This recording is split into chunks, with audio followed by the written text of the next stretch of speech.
이용수에 대한 사실은 원청 아까 전문가들한테 아닌 사실 협력업체 사실 소속으로 내보시는 데도 학위 과정에서 아직 그야말로 안전에 각별한 상명과 열정을 가지고 있습니다. 우리 방청사회들이 우리 전문가들 진행하고 있는데 저희가 조금 뒤로 그거를 제가 잠깐 말씀드리면 이제 건설이 아까 종합건설업체로 산이건설하고 유약건설하고 안유수 교차가 빈부의 교차를 갖고 있습니다. 그다음 또 하나 종합건설하고 전문건설의 차이가 함의가 당연히 그런 교차가 있습니다. 용토로서 그래도 좀 분명입니다. 여기서 시간이 많이 있으니까 진행을 위해서 프로그램 순서대로 먼저 장례드리겠습니다. 프로그램 듣고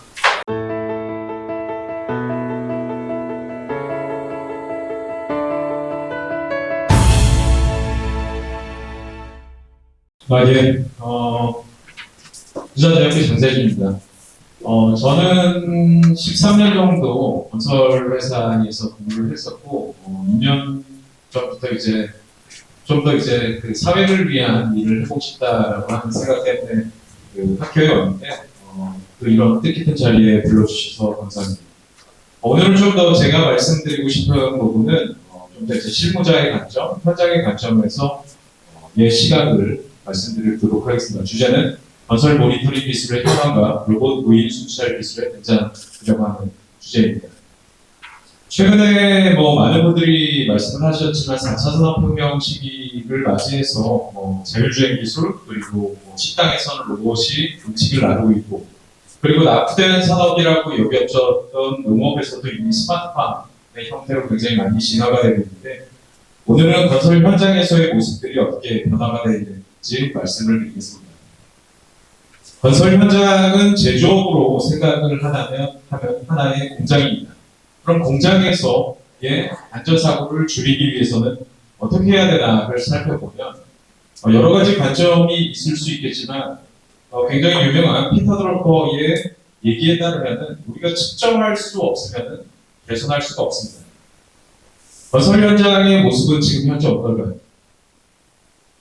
우리가 여러 가지의 사례를 들 수 있지만 사실은 건설 현장에서 명확하게 측정하고 계량하고 있는 그런 데이터들은 없습니다. 그렇기 때문에 사실은 안전사고율이 줄지 않는 것은 제가 봤을 때는 당연한 그런 결과로 보입니다. 현재도 아직까지도 CCTV로 현장을 들여다보거나 혹은 안전관리자들이 이제 파트롤하는 그런 수준으로 현장이 운영이 되고 있는 모습인데 그런 것들은 이제 10년 전이나 지금이나 개선된 부분이 사실은 없다라고 볼 수가 있습니다. 그렇기 때문에 개선되지 않는 부분이 당연하다라고도 볼 수 있을 것입니다.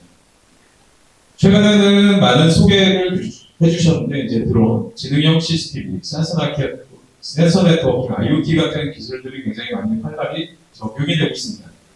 드론 같은 기술은 이제 DJ사라는 그 걸출한 기업의 등장으로 인해서 드론 가격이 굉장히 다운이 됐고 그럼으로 인해서 보급이 굉장히 활성화되었는데 사실은 아직까지 진행이 되고 있는 그런 모습들을 본다면 3D 맵핑이라고 하는 그런 기술, 포토그래메트리 기술을 활용을 해서 굉장히 현장을 멋있게 보여주죠.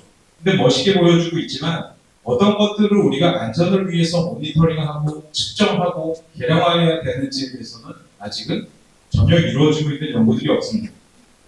그리고 CCTV와 관련해서도 여러 가지 면들을 볼 수 있다고 하는 그런 장점들을 가지고 있지만 사각지대가 존재하고 그리고 우리가 건설이라고 하는 것은 생산과 해체를 반복을 하기 때문에 우리가 골조공 사이에서도 거푸집을 설치했다가 해체가 됐다가 또 마감이 붙었다가 또 기계가 해체가 되고 그런 과정 속에서 사실은 CCTV를 고정을 하는 것들이 굉장히 어렵기 때문에 사실은 굉장히 소수의 현장에서 그런 것들을 힘겹게 적용해 나가고 있는 것들이 현실입니다. 그리고 아직까지는 계량화만 측정을 하기보다는 하나의 안전작업자가 늘어나는 결국은 보기만 하는 그런 부분들이 굉장히 많습니다. IoT는 사실은 이름만 변경이 된 부분이 많고 과거에도 이제 바코드 인식이라든가 RFID 같은 부분에서 다양한 시도가 있었고 아직까지는 그 센서가 측정할 수 있는 그런 부분에 대해서 굉장히 낮은 수준, 그리고 우리가 과연 뭘 모니터링해야 될지에 대한 부분들이 아직까지는 미비한 시점입니다. 최근에는 이제 자율주행 그리고 로보틱스 기술의 발전으로 인해서 로봇 순찰 기술들이 이제 접목이 되고 있는데, 이 부분이 사실은 가장 효율성이 높다라고 하는 부분은 딱 한 가지입니다. 왜냐하면 기존에도 우리가 안전 페트롤을 활용을 해서 순찰을 하던 것을 그 사람을 이제 대체할 수 있는 그런 이동성에 우리가 제약을 해소한다라고 하는 부분이죠. 드론이 가지고 있는 단점이었던 실내 작업에 대한 모니터링이 가능하고, 우리가 다이나믹한 그런 작업들이 펼쳐지는 때 지능형 CCTV 같은 부분이 가지고 있던 단점들을 해소하고, 또한 우리가 IoT 같은 경우에는 기존에 있는 센서들을 어떤 식으로 적용을 할 건지 굉장히 이제 센싱의 종류가 한정적이 되는데, 이제 로봇 같은 경우는 이제 여러 가지들을 이제 커스터마이징함에 따라서 우리가 원하는 센싱들을 계속적으로 이제 바꿔놓을 수 있는 그런 기능을 가지고 있습니다. 제가 이제 필드에 있을 때 적용을 했던 이 두 가지의 모습인데요. 하나는 이제 필드 기반 로봇, 사주 보행 로봇 같은 부분이 있는데, 당연히 이제 사주 보행 로봇 같은 경우는 굉장히 뛰어난 퍼포먼스를 가지고 있고 현지에서도 굉장히 주행이 좋지만, 사실은 이제 토목 현장 같은 경우에 운영을 할 만큼 이제 거리라던가 에너지 효율성이 높지 않습니다. 그렇기 때문에 필드 기반 로봇도 상당히 현장에 따라서는 굉장히 유용한 그런 대안이 될 수가 있습니다. 기존의 이제 프로세스는 아까 말씀드렸던 것처럼 이제 안전 순찰을 도는 그 과정들과 파스를 그대로 사실은 대체를 할 수 있고, 장점이라고 할 수 있는, 지금 현재 단점이라고 할 수 있는 부분은 사실 가격적인 측면에 해당합니다. 하지만 굉장히 이제 중국산 로봇이라든가 이 양산 체제로 진입을 함에 따라서 가격은 매년 거의 절반씩 떨어지는 것이 현실입니다. 그렇기 때문에 상당히 많은 효과가 있을 것으로 생각이 되고요. 그럼에도 불구하고 아직까지 단점이 있는 부분은 첫 번째는 난이도입니다. 이게 안전 관리자들이 사실은 운영을 해야 되는 것이 현실인데, 그것이 아니라 전문 엔지니어가 프로그래밍하지 않으면 아직까지는 그것을 운영하기에 굉장히 한계가 있다라고 하는 그런 부분이 있고요. 두 번째 이제 모니터링 측정 대상에 대한 불명확함에 대한 부분은 제가 하나 사례를 한번 말씀드리겠습니다. 제가 변전소와 그리고 발전소 프로젝트를 한 적이 있는데, 거기에서는 이제 측정해야 되는 대상과 키 퍼포먼스 인덱스, 그리고 어떤 패스로 우리가 순찰을 해야 된다라고 하는 굉장히 명확한 발주처의 그런 가이드라인이 있었습니다. 그러면 로봇을 우리가 적용을 할 때는 그것에 따라서 사실은 그것들을 우리가 순차적으로 측정을 하면 되는 그런 부분이었습니다. 그런데 건설 현장에 굉장히 지금 말씀드리기는 좀 그렇지만 굉장히 대기업의 발주처였음에도 불구하고 저희가 미팅을 할 때 로봇을 가지고 이제 대응을 했더니 로봇을 가지고 무엇을 할 수 있냐라고 여쭤보시더라고요. 그래가지고 어떤 것들을 순찰을 통해서 해결하고 싶으세요? 라고 저도 되물었는데, 사실은 발주처나 아니면은 현장에서 어떤 것들을 가지고 개량하고 측정하고 그것을 통해서 우리가 안전사고를 예방할 수 있는지에 대한 부분이 사실은 먼저 우리가 정의되고 개선돼야 되는 부분이라고 생각을 합니다. 그리고 이건 이제 건설회사 소속으로 현장에 기술 접목을 하면서 느꼈던 부분인데요. 사실은 대형 건설회사가 굉장히 잘해나가고 있다라고는 하지만 실제로는 굉장히 쇼잉에 가까운 그런 활동들이 굉장히 많이 이루어지고 있고, 실제로 어떤 특정 현장에 신기술을 적용을 한다라고 했을 때 굉장히 좋아합니다, 수장님. 근데 그 조건은 비용을 본사에서 지불했을 때에 해당합니다. 비용을 본사에서 지불했을 때는 현장에 주목도 받을 수 있고 승진의 기회도 주어지고 그렇기 때문에 좋아하는데, 이것을 과연 그럼 현장 비용으로 대체를 해라 라고 얘기를 한다면, 그럴 때는 이제 아무런 인센티브나 사실은 아직까지 계량하고 측정하고 무엇이 개선되는지 명확하게 디파인이 되지 않기 때문에 대부분의 현장 소장님들은 거절을 하게 됩니다. 마지막으로 이제 군산대학교와 이제 플로리션 로보틱스라고 하는 그 스타트업에서 하고 있는 업무에 대해서 소개를 드리면, 우리가 기술을 적용을 할 때 이게 적용이 된다. 우리가 로봇 기술 같은 경우는 이제 현장에서 막 돌아다니는 것으로 상상을 하는데 아직까지도 전문 엔지니어가 옆에 붙어 있는 케이스가 많고 저희는 그래서 그것을 이제 현장의 안전관리자가 운영을 하고 웨이포인트를 지정을 하고 우리가 확인할 수 있는 그런 데이터를 분석을 하고 그런 플랫폼들을 만들어서 조금 더 그 현장에서 이제 로봇을 적용하는데 좀 더 편하게 하는 부분들을 진행을 하고 있습니다. 그래서 좀 요약을 드리면 아직까지 그 여러 가지 모니터링 기술들이 접목을 하고 있지만 조금 더 우리가 어떤 그 인덱스들을 우리가 수집을 할 것인지에 대한 준비가 필요하다고 생각을 합니다. 네, 이상으로 프로 주제 마치도록 하겠습니다. 스마트 기술을 쓰고 있어요. 간과 중요한 퀄리티 부분을 여기까지 잘 이상 개별 기술 중에 한 마지막으로 비용 2세트까지 기술을 주시는데 나머지 세 분이 토론을 만들어드리는 답이 나오셨습니다. 계속해서 이장경철 부장님께 마이크 드리겠습니다.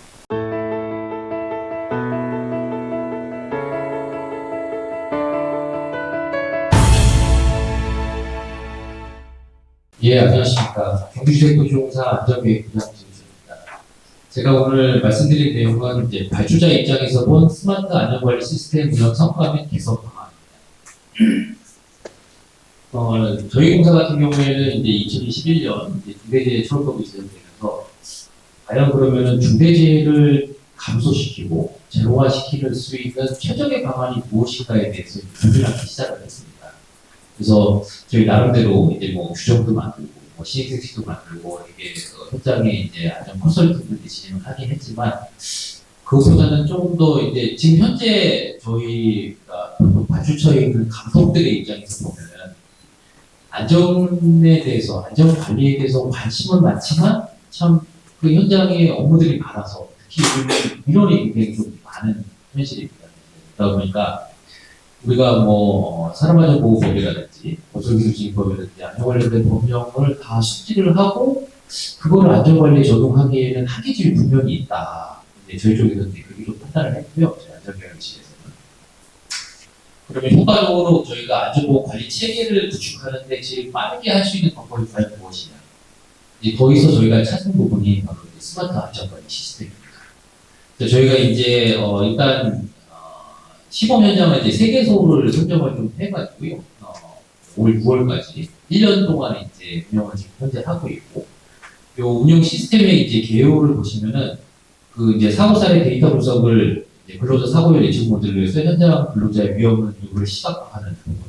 그 다음에 시스템 업체 자체 사고 사례 데이터와 저희 공사에서 작성한 위험성 평가 기준을 먼저 올리고요. 그리고 그 달에 어떤 작업 계획서라든지, 근로자의 상태라든지, 그날에 이제 그런 것들을 합산해서 이제 근로자 위험도를 이제 분석해서 그것을 이제 카톡으로 알려주는 시스템으로 이제 운영하기 시작을 했습니다.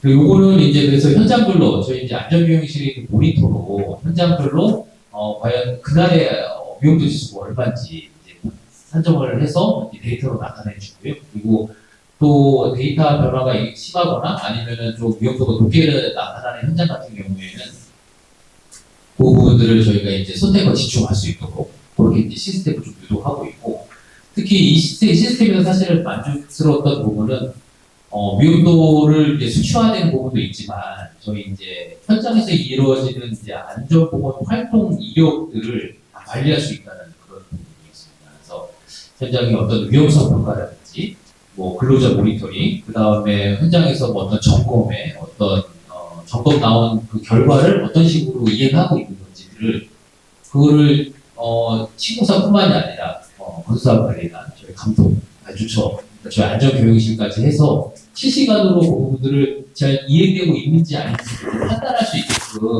그런 것들을 유도함으로써 저희 공사에서는 이제 1년 동안 그 시범을 도입해서 운영해본 결과 그 기존에 이제 저희가 시범 현장 3개 현장을 선정한 기준 자체는 안전사고가 좀 많이 발생한 현장 위주로 사실은 선정을 했습니다. 그래서 그 전에 이제 안전사고 건수가 13건이 발생하던 부분이 이제 1년 동안 3건으로 사실은 좀 드라마틱하게 좀 줄게 됐고요. 그래서 저희 공사에서는 요 어떤 시범 성과의 그 시범 성과를 바탕으로 해서 내년도 초부터는 24년 초부터 착공되는 모든 현장에 적용하기 위해서 지금 시스템을 좀 업그레이드하고 뭐 UI 개선이라든지 뭐 이런 부분들을 좀 시행할 계획입니다. 그래서 이제 안전사고 감소 요인의 이제 추정을 왜 이 그러면은 안전사고가 이렇게 좀 드라마틱하게 감소되었는가? 그걸 이제 저희 입장에서 조금 추정을 해보고 매일 이제 각 현장 근로자들 위험도를 이제 카톡으로 알려줌으로써 해서 어떤 그 근로자가 어떤 경각심을 고취할 수 있도록 했던 부분들이 굉장히 조금 크게 작용하지 않았나 이제 그렇게 생각을 합니다. 그래서 당일 공정이라든지 날씨라든지 그러니까 작업 환경 조건에 따라서 뭐 위험도가 이제 매일 바뀌고요. 그 다음에 근로자 스스로가 이제 위험도 확인으로써 안전사고에 특히 인적 요인을 제거할 수 있지 않았나 판단하고 있고요. 또 안전사고 감소 요인의 추정 분석 두 번째 부분은 그 안전관리 활동, 뭐 위험성 평가라든지 안전관리라든지 이런 부분들을 이제 실시간으로 좀 확인이 그 부분들이 이해되어 있는지 확인이 가능함으로써 업무에 대한 실기를 방지할 수 있지 않았나 보고 있습니다. 그래서 사실은 저도 이제 뭐 건설 현장에서 10년 이상 이제 감독을 또 했었고요. 그래서 그런 부분들을 이렇게 보면은 사실은 저희가 발주처에서 안전관리 활동에 대해서 지시를 하지만 그 이행 여부를 사실은 매번 확인하기는 쉽지는 않습니다. 근데 그런 것들을 시스템을 통해서 저희가 확인할 수 있다는 부분들은 어떻게 보면은 시공사의 어떤 안전관리자라든지 안전관리 활동에는 어느 정도의 좀 압박을 좀 가하지 않았나. 그래서 어떤 활동들을 좀 촉진할 수 있는 요인이 되지 않았나 좀 판단하고 있고요. 그리고 안전사고 감소 요인의 추정 분석의 세 번째로는 이제 발주자 안전관리 참여가 가능하다. 그거는 전에 말씀드렸던 그런 부분도 또 인력 상통하는 부분이고 어쨌든 쉽게 로그인해서 안전관리 활동들이 정확하게 이루어지고 있는지 이제 파란색은 무엇이고 빨간색은 무엇인지를 우리가 실시간으로 볼 수 있다는 부분이 이제 긍정적으로 생각합니다. 이제 다음으로 그 스마트 안전관리 통합 관제 시스템에 이제 저희가 1년 동안 운영해본 결과 개선이 필요했던 사항은 과연 무엇입니까?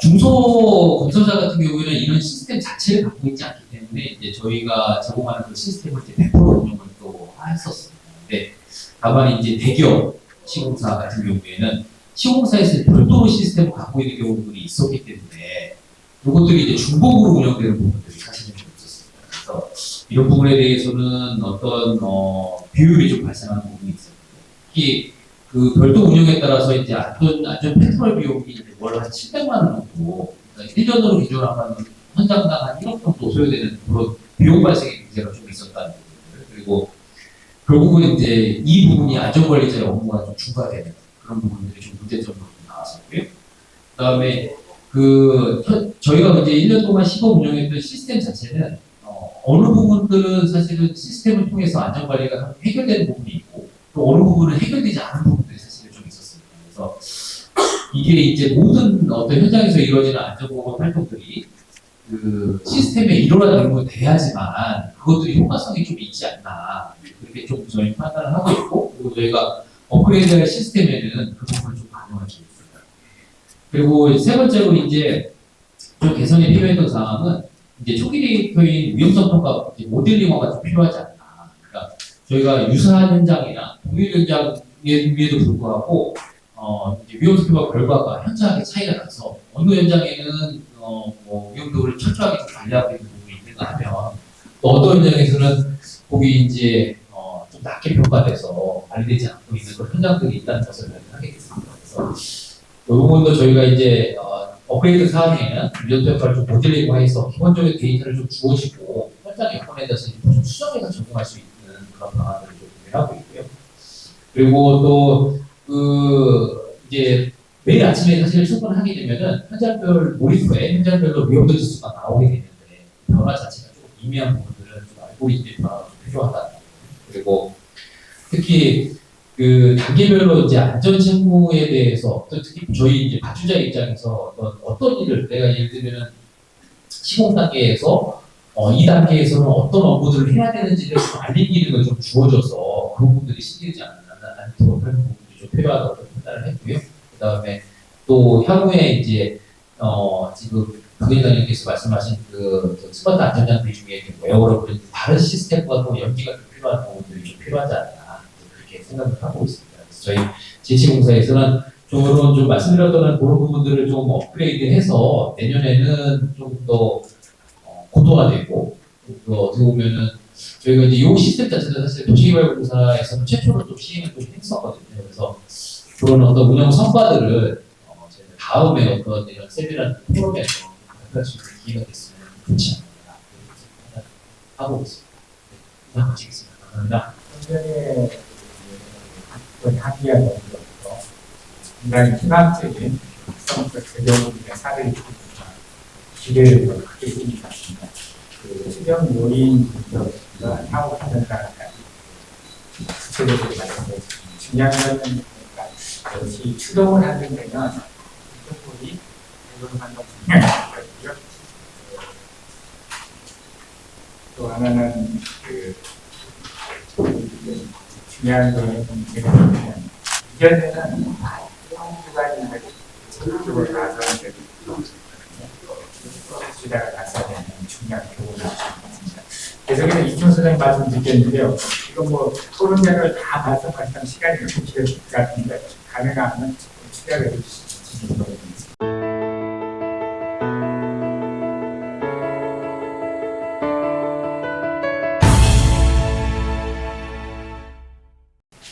네, 알겠습니다. 삼성물산의 공사라는 소장을 맡고 있습니다. 주공사. 앞에 두 분이 발제를 해주신 박상희 대표님하고 김진달 대표 공감이 되고, 스마트 안전과 관련돼서 나온 논의를 잘 정리해 주셨는데, 조금 다른 결론을 내고 한번 토론을 해보고 싶습니다. 스마트 안전이 건설업 중대재해 예방의 솔루션입니까?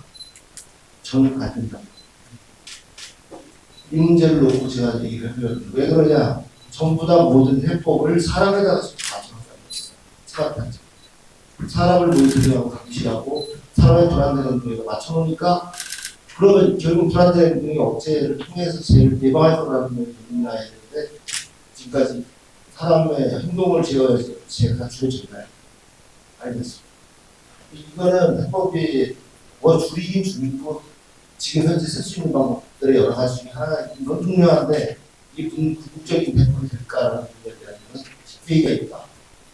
이게 저는 이거의 전문가가 아니고 운영해본 입장에서 있다. 그거를 설명드리기 위해서 45쪽의 그림을 하나 봐주시면 삼성물산이 스마트 안전 추진하고 있는 프로세스 4개. 저희들 기본적으로는 미술 파악을 기본으로 합니다. 거기에는 3가지가 나타나요. 성분석. 저희들 사고하고 무슨 게 아니라 유사한 사고 따스 거 다. 그리고 위험성 평가, 그다음에 현장의 분류시. 그래서 어떤 위험을 개선해야 되는지 그걸 찾아가는 게 제거합니다. 그러고 나면 저희들이 개발을 하는 게 아니라 이거에 관련된 해법 기술 시장이 어디 있느냐를 찾아야 됩니다. 이게 바로 기술력입니다. 있으면 그거 갖다 쓰면 돼요. 이중할 필요 없고. 없다 그럼 개발에 착수하고. 이렇게 생각해요. 그러고 나서 파이러스 적용해서 적용성 평가한 다음에 이제 현장 적용을 하는 거예요. 그렇다고 이 과정을 그대로 철저하게 지키면서 굉장히 많은 타사와 비교해서 많은 부분들을 개발을 쓰고 있는 게 그렇지 않습니다.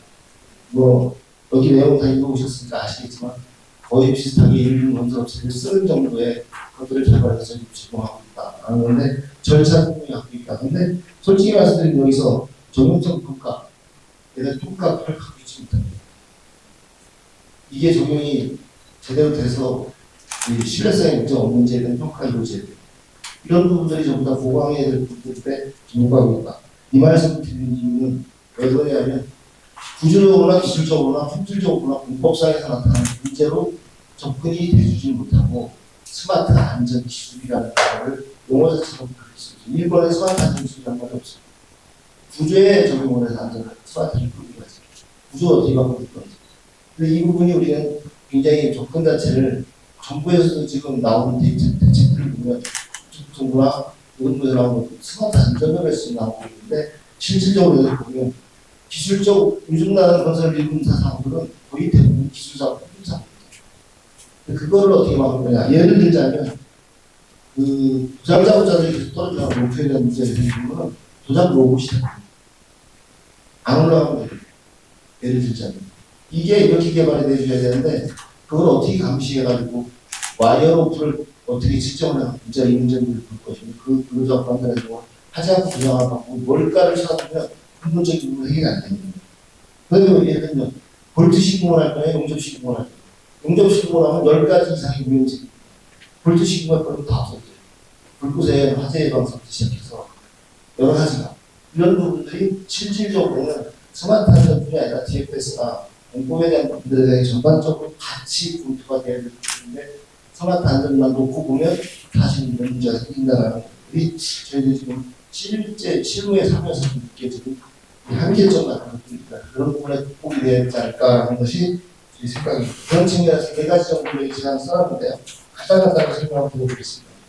첫째는 그 사실 이쪽에 그림입니다. 지게차에다가 스마트 안전 장치 지금 시중에 있는 걸 안 다뤘다를 사고 났다. 불법이 아닙니다. 다루라는 게 뭐가 없거든요. 근데 다뤘다가 사고 났다. 그건 문제가 커집니다. 이 문제는 어떻게 해결할 거예요? 이런 게 있는데 이 그림은 뭐냐면 시설 샘플을 계산하는데 이동식 크레인에 지금 시중에 나와 있는 안전장치 스마트 안전장치 개발을 동영으로 쓰고 있는 9가지가 있어요. 9가지를 다 다를 들어가지고 운전자나 관리자가 거기서 나오는 신호에 반응을 해줘야 되고 그 원인에 반응을 해줘야 되려면 거기에 공통적으로 들어가야 되는 게 인디케이터, 전원 케이블이나 박스, 통신 모델, 경보장치 기본적으로 이게 다 들어가야 돼요. 9가지 이걸 다 달고 일을 할 수 있다. 이 문제가 이걸 안 되는데 그래서 샘플로 성능을 쌓아서 했어요. 4개에서 갖고 있는 거를 다 통합시켜서 한 개의 걸로 만들어버리고 가격을 다운시키는 것까지 활성화 안 되는데 예를 들자면 이런 기술들이 같이 가지지 않으면 스마트 안전에 대한 부분이 한계 있을 것이다. 라는 부분이 이건 하나의 샘플을 한번 해봤는데 이게 반응이 좋습니다. 이게 문제가 아까 우리 옆에 토론하신 의견 주셨는데 누가 돈을 낼 거고 어떻게 할 건지 문제가 남아있습니다. 건설회사의 가장 큰 문제가 시공사가 할 건지 협력사가 아니 임대사가 아니면 발주사가 적당할 건지에 대한 부분이 갖고 있는 문제다. 두 번째는 실질적으로 새로운 이 스마트 안전을 도입하면 새로운 위험이 생길 수 있는 부분이 많습니다.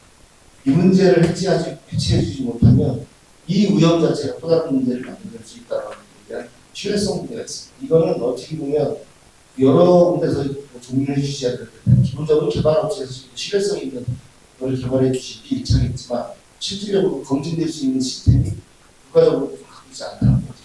인증제도가 있는 것도 아니고 그 다음에 어느 정도 기준을 갖고 있어서 기준을 추적하면 되는 것도 사실은 맞지 않다. 이런 부분에 대한 것들이 제도적으로 아니면 어떤 이 분야에 같이 일을 하고 있는 협업체를 강조하고 이런 방법론을 굉장히 집중해 주셔야겠다라고. 세 번째는 지원 측면인데 아까 앞에서 설명을 주셨는데 제가 특별히 설명을 안 드리기 때문에 저는 지원 측면은 다른 측면에서 얘기를 드리고 있습니다. 건설회사의 얘기를 보면 이거를 정부의 지원만 가지고 가능할 거라 저는 그거 어렵다고. 그래서 제가 보면 이 지원을 어떻게 했냐면 시공사의 원천이 협력업체를 지원하는 방식이 맞다. 그러려면 발주가 부담을 좀 해야 돼. 이걸 체계적으로 갈 수 있게끔 제도를 좀 바꿔주면 된다.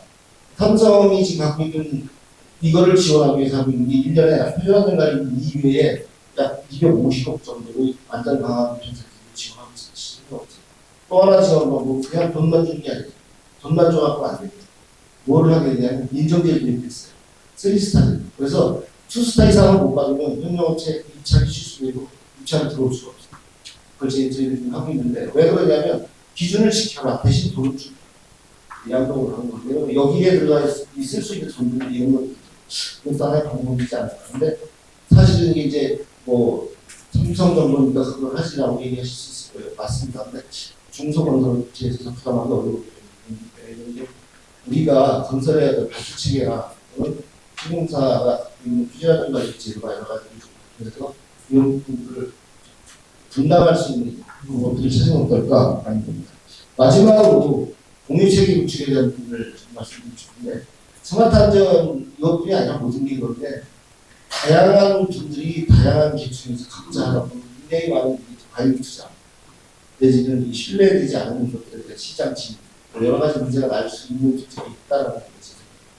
그래서 어떤 방식으로든 지금 공유체계를 구축해서 신뢰성 있는 이 기술들이 시장에 나오고 편안하게 쓸 수 있는 체계인데, 예를 들어 여기 제 예를 들어놨는데 그 여러 가지 방법이 있을 수 있는데, 국토교통부에서 지금 어라이언스 체계 구축을 하거든요.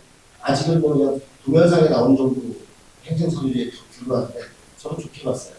업체 대기업 어서일 부분에 지정을 하고 그 기업이 주도해서 가고 나머지를 종으로 따라가고, 예를 들면 스마트 안전 또 여러 가지 여기에 관련된 기술들을 개발하고 공유하고 공동으로 같이 갈 수 있는 시스템을 만들기 위해 인간이 참여할 수 있는 기술을 가져가려고 하는 것 같아요. 그래서 이쪽입니다. 또한 아까 설명드린 대로 저희들이 하고 있는 SSI라고 하는, 다시 말하면 여러 개의 한 안전장치를 달아야 되는 경우에 통합 모듈을 개발해서 가게 되면 심플하게 가면서도 여러 개의 기능들을 동시에 갈 수 있다. 이건 업체, 개발업체나 연구 단체나 이런 쪽에서 협업이 절제가 되지 않나, 이런 부분들은 필요하다. 지금까지 말씀드렸던 네 가지는 전적으로 저의 개인 생각이기 때문에 삼성물산의 역할이 말씀드리니까 참고해 주셔서 고맙겠습니다. 고맙습니다. 스마트 방식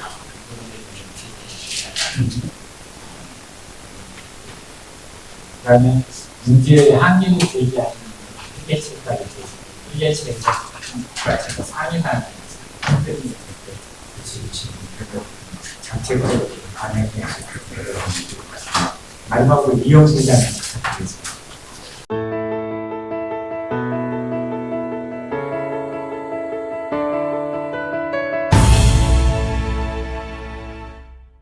네, 저는 그 골조 공사 현장에 직접 근무를 하고 있습니다. 네, 이 포럼에서 저 같은 사람을 불러주신 것은 현장에 일선 현장의 바닥 소리를 들을 수 있는 기회를 갖는 측면에서 굉장히 고무적이라고 생각합니다. 현장에 두 가지 소리가 있는데요. 하나는 참 굉장히 요즘 굉장히 할만하다, 일할만하다 하는 그런 소리가 있고요. 또 한 가지는 현장 주도 부서가 공사 부서에서 안전 부서로 이동하면서 공사 관리보다 안전 관리가 더 힘들다 이런 소리가 있습니다. 우리나라는 ICT 기술하고 IoT 기술이 활용돼가지고 위험성 평가하고 기계 문화가 지금 완전히 다른 모습으로 변모를 하고 있습니다. 저도 현장에 종이돈을 들고 다니지 않습니다. 태블릿 PC에 다 담고요. 모든 사진 찍어서 태블릿 PC로 다 발굴하고요. TVM 할 때도 태블릿 PC 보고 그렇게 작업을 지시를 합니다. 그래서 그러니까 위험성 평가라든지 TVM이라든지 교육 여부, 활동 여부, 기록 남기는데 하루에 많은 시간을 할애를 하고 있습니다. 이게 내용이 참 중요한데, 기록을 남기고 또 교육을 시켰다는 그 활동 여부를 제가 파악하고 있고요. 또 이렇게 그 밑에 하부 작업자들에게 전달하고 그런 여부를 남기고 있거든요. 이거를 좀 열심히 들어주시면 감사하겠습니다. 위험성 평가 내용을 파파고 등으로 번역합니다. 번역해서 베트남, 중국으로 이렇게 각 팀들한테 전송해주고요. 어제 말했듯이 이미지 사진, 핸드폰이라든지 태블릿 PC, 또 현장 체조장에 설치된 대인 TV라든지 프레젠테이션 기구 연결해서 수시로 물자들에게 전송해가지고 실시간으로 재교육을 하고 있고요. 또 위험성 평가 내용을 하루 핸드폰으로 전송해주고 하고 있습니다. 현장에 지금 요즘 스마트 기술이 상당히 많이 들어와 있고요. 제가 근무하는 현장에도 한 15가지 정도 스마트 기술이 지금 해서 활용을 되고 있는데요. 몇 가지 이제 말씀드리면 QR 안전 인식표 안전모가 부착되어 있습니다. 그런데 이거는 이제 사진을 찍어서 전송해서 해야만 안전팀에서 하인을 할 수 있어요, 보통. 그래서 위험한 작업자들에게는 또 이렇게 좀 실시간으로 와이파이 이런 식으로 실시간 위치를 확인할 수 있는 그런 안전모가 좀 현장에 정착되었으면 합니다.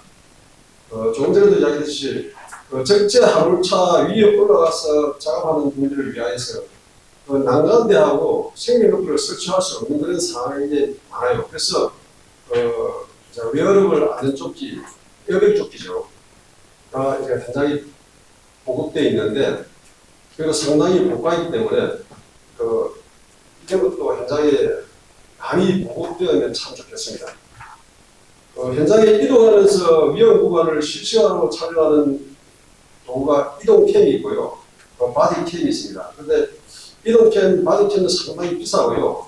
지하실이라든지 특수한 곳에 실시간으로 확인하기는 조금 부족한 점이 있어요. 그래서 초소형 이동용 CCTV를 이렇게 장착해서 설치하면 참 좋겠다는 그런 생각을 좀 합니다. 그리고 지하실 같은데 위험 작업 구간을 통제할 수 있는 포트블 레이저 음성 지원기기, 그러니까 레이저 빛을 발산하면은 그 밑에 사람이 닿으면은 들어오지 마세요 이렇게 음성으로 이렇게 통제할 수 있는 그런 기기가 이제 좀 보편화되면 좋다는 생각입니다. 그리고 마지막으로 카톡이나 밴드 등으로 위험 작업 사항과 준비 사항 그리고 승인 사항을 일목요연하게 볼 수 있는 관리 프로그램이 개발되어서 보급되면 좋겠습니다. 아직 기업체도 이 프로그램이 제대로 된 업체가 없습니다. 지금 제가 알기로는 지금 개발을 하고 있고 조만간 출시하겠다는 그런 소문이 들지만은 이게 없습니다. 이게 굉장히 중요한 것 같습니다. 조금 전에 말했듯이 제가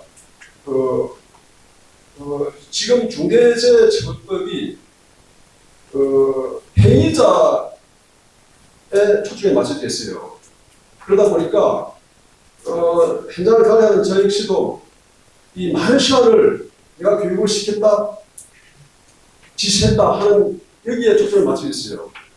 그러다 보니까 요거를 일반 근로자들이 이제 최종적으로 보호를 받고 피해를 받지 않도록 하는 방법 중에 하나가 이 관리 프로그램이라고 생각합니다. 그리고 또 한 가지는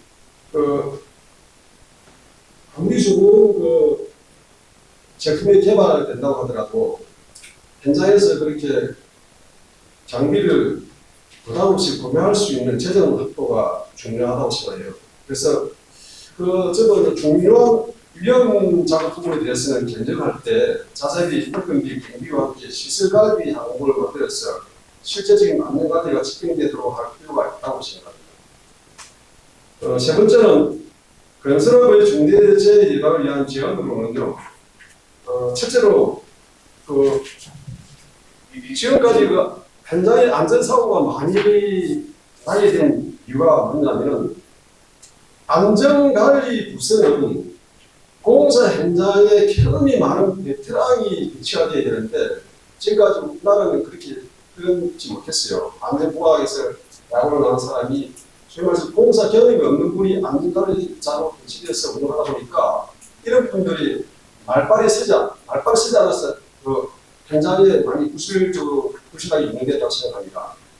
그래서 안전관리 부서도 PC에 현장 캐드 도면 설치하고 또 BIM 기술을 활용해서 3D 도면 활용할 수 있고 또 중요한 구조적인 프로젝트 문제 등에도 안전 부서 참여시켜가지고 현장 공정을 전체적으로 그런 걸 일목요연하게 볼 수 있도록 업체에서 안전부서 직원들 교육을 좀 강화시켜야 하지 않을까 그런 생각을 하고 있고요.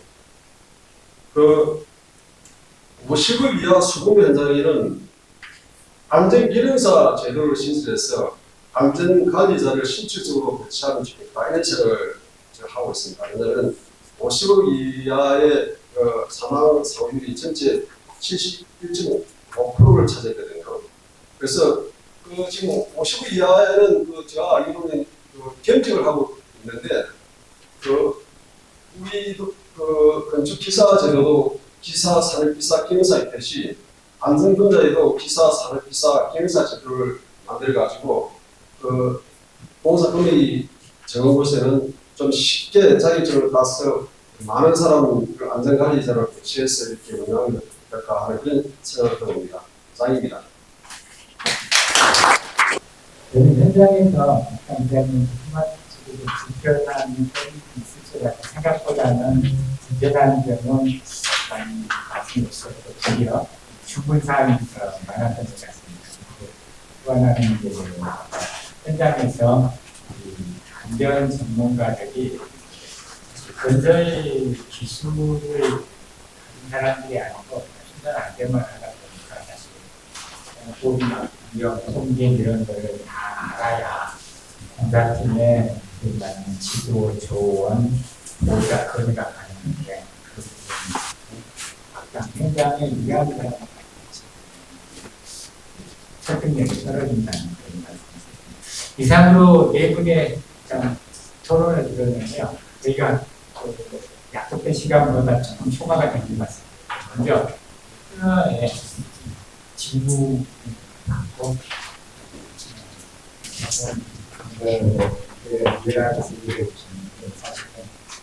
제가 생각해 보겠습니다. 우리 국가 정책이 사각지대중이 아니라 건설의 인프라인 정책권을 제대로 된 조치를 갖고 있다 보니까 발주자는 원천간이 사상 누박이 있는 기초 원전들을 하다가 자꾸 기술 쌓이는 그런 노력을 하고 있어요. 우리 성경부의 대장님 좋은 말씀. 그러니까 죄송한데요. 너무 시간이 저희가 많은 지연이 돼서 여기에서 토론을 마무리를 하고 혹시 추가적으로 궁금한 사항이 있으신지 자료를 연락이 있으니까 다시 더 양해를 해주시면 고맙겠습니다.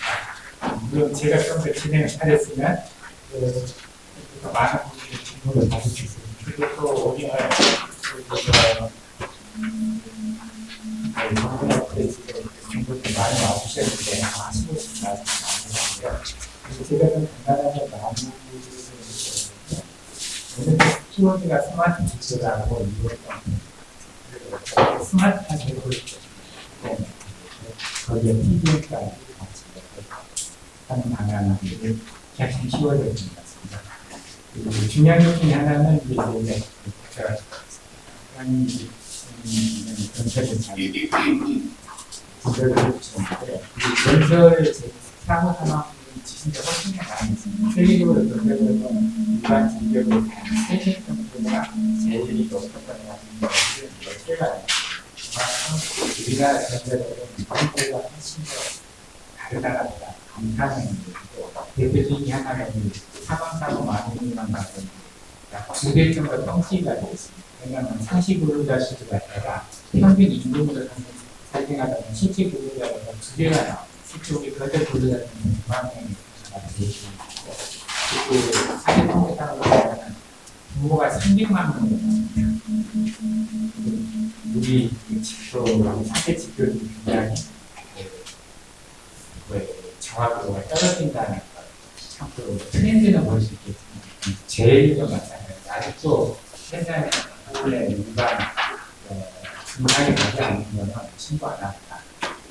모르다 보니까 신에서 너무 떨어집니다. 그래서 건설은 이제 접근형 단말이거든요. 교육은 계속 일반 제도 방식에 틀에 넣어가지고 이겨넣다 보니까 여기까지 안전관리가 사실 안전관리가 현장에 있어야 되는 게 아니고 발주자가 찾는 게 아니고 그러다 보니까 안전관리가 안전을 가까워지고 안전을 모습이 상위 레벨에서 굉장히 큰 리스크가 없게 되는 겁니다. 그렇지 못하고 있는데 우리 학교에서는 최상위가 그 부분만 그런 것이 접근이 건설로부터 다른 방법입니다. 비용 문제라고 말씀하셨는데 결국은 거대문과 기업들이나 발주자의 끝문에 나와요. 그래서 발주자한테 책임을 져서 발주자가 돈을 쓰게 하는 것이 바람이 가고 우리는 건설 과정에서 사람들이 전부 절름발이 또 발주자 책임을 물어가고 있습니다. 그러니까 수급자한테 책임을 전가해서 주대리의 처벌권을 여러분 아시다시피 조공명을 입학할 때는 조사까지 책임지라고 그랬는데 법 개정에서는 손을 끊어놨잖아요. 그래서 거꾸로 이제 관여 안 돼갖고 책임 안 지라는 식으로 되게 아까 우리 GH가 발주자가 나서니까 안 되는 거잖아요. 근데 우리가 고용부나 법에서가 직접 개입을 안 하면 책임이 없다고 해석을 하니까 심지어는 삼성전자까지 현장에서 철수했잖아요. 이렇게 우리나라 정책이 되게 죄송한데 산으로 가고 있어요.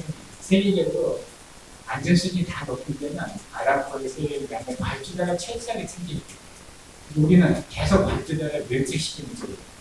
법을 만들어놨는데 그 법을 거꾸로 해석을 하고 찾아가는 것입니다.